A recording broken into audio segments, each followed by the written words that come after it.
충격적인 소식. 삼성전자 회장이 김태현 팬클럽에 깜짝 등장해 엄청난 규모의 스폰서십 계약까지 제안했다. 그날 밤 서울 도심의 한 공연장 앞 공기는 이상할 정도로 팽팽했다. 바람은 차가웠지만 팬들의 열기는 뜨거웠고 형광봉이 만들어내는 빛의 물결이 길게 이어졌다. 김태현, 김태현. 이름이 파도처럼 번질 때마다 누군가의 심장이 더 빠르게 뛰는 소리가 들릴 것만 같았다. 그리고 그 긴장감은 아무도 예상하지 못한 한 장면으로 폭발했다. 공연 시작 30분 전 팬클럽 운영진이 마지막 리허설 체크를 하며 인원을 정리하던 순간 검은색 세단 2대가 공연장 뒷문 쪽으로 미끄러지듯 들어왔다. 보안 요원들의 움직임이 평소보다 단단했고 무전기에서 짧고 낮은 목소리들이 튀어나왔다. 동선 확보, 외부 노출 최소화. 누군가가 속삭였다. 설마 VIP? 팬들 사이에서는 종종 대기업 회장이 몰래 팬이라는 소문 같은 이야기가 돌아다녔다.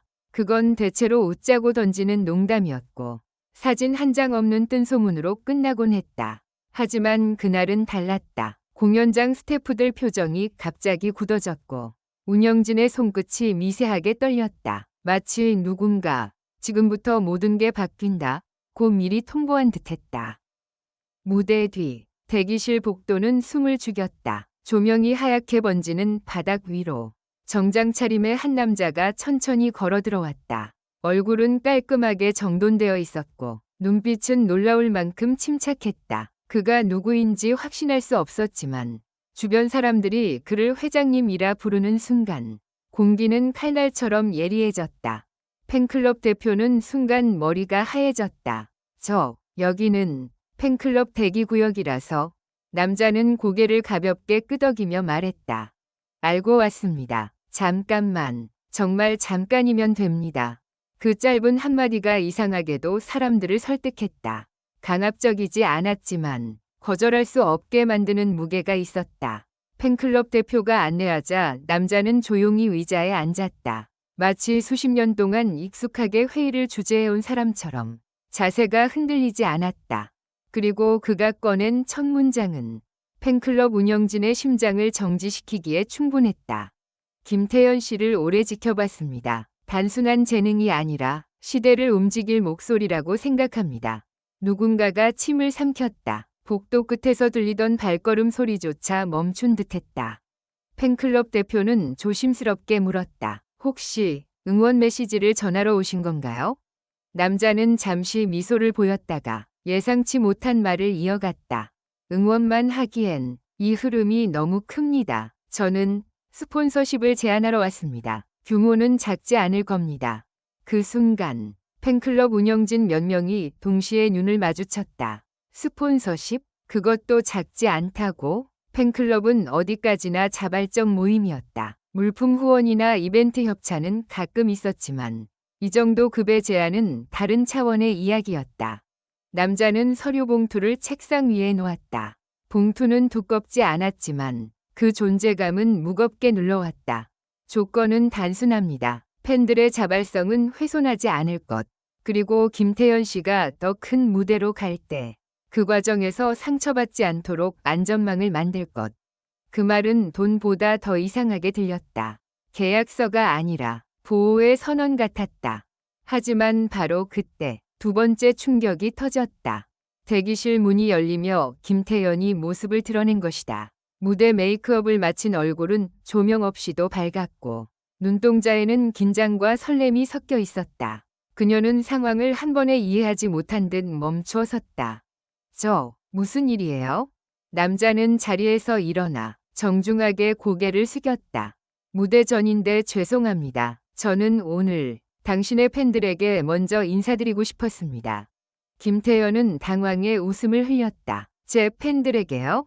네, 팬이 먼저고 가수가 다음입니다. 그걸 지켜주는 게 중요하다고 생각했습니다. 순간 팬클럽 대표의 눈가가 붉어졌다. 운영진 한 명은 손으로 입을 가렸다. 그 장면은 이상할 정도로 진심처럼 느껴졌다. 그러나 진짜 반전은 그 다음 말에서 나왔다. 남자는 봉투를 가리키며 말했다. 여기엔 단순한 협찬이 아니라 장기 프로젝트가 들어 있습니다. 음악 교육 지원, 공연 인프라, 그리고 잠시 멈춘 뒤 낮은 목소리로 덧붙였다. 팬클럽이 감당해온 비용 부담을 줄이는 구조까지. 김태현이 놀란 눈으로 팬클럽 대표를 바라봤다. 대표는 급히 손사래를 쳤다. 아니에요. 우리가 좋아서 한 거라. 그러자 남자는 단호하지만 부드럽게 말했다. 좋아서 하는 것과 부담을 홀로 떠안는 건 다릅니다. 그 말이 떨어지자 복도 공기가 다시 바뀌었다. 이번에는 뜨거움이 아니라 싸늘한 현실감이었다. 팬클럽 운영진은 감동과 의심 사이에서 흔들렸다. 이게 정말 가능한가요? 누군가가 물었다. 남자는 고개를 끄덕였다. 가능합니다. 다만 한 가지가 필요합니다. 공개가 아니라 절차입니다. 그는 설명했다. 지금 당장 발표하면 특혜, 홍보, 기업 이미지 세탁 같은 말들이 쏟아질 수 있고 무엇보다 김태현에게 화살이 돌아갈 수 있다는 것. 그래서 모든 과정은 투명하게 법적 윤리적 검토를 거쳐 진행하겠다고 했다.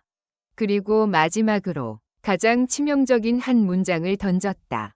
이 제안이 성사되면 다른 기업들도 움직일 겁니다. 그때부터는 경쟁이 시작됩니다. 그 말은 축복처럼 들렸지만 동시에 경고였다. 팬클럽 대표는 등줄기에 식은땀이 흘렀다. 스폰서십은 도움일 수 있지만 동시에 표적 이득일 수도 있었다. 바로 그 순간 복도 끝에서 누군가 급히 뛰어왔다. 숨이 찬 스태프가 다급하게 말했다. 밖에서 기자들이 회장님 왔다는 소문이 돌고 있어요. 모두의 얼굴이 굳었다. 그 소문이 밖으로 번지면 오늘 공연은 음악이 아니라 스캔들이 될 수 있었다. 김태현은 입술을 깨물었다. 팬클럽 대표는 핸드폰을 움켜쥐었다. 남자는 놀랍도록 차분했다. 괜찮습니다. 제가 정리하겠습니다.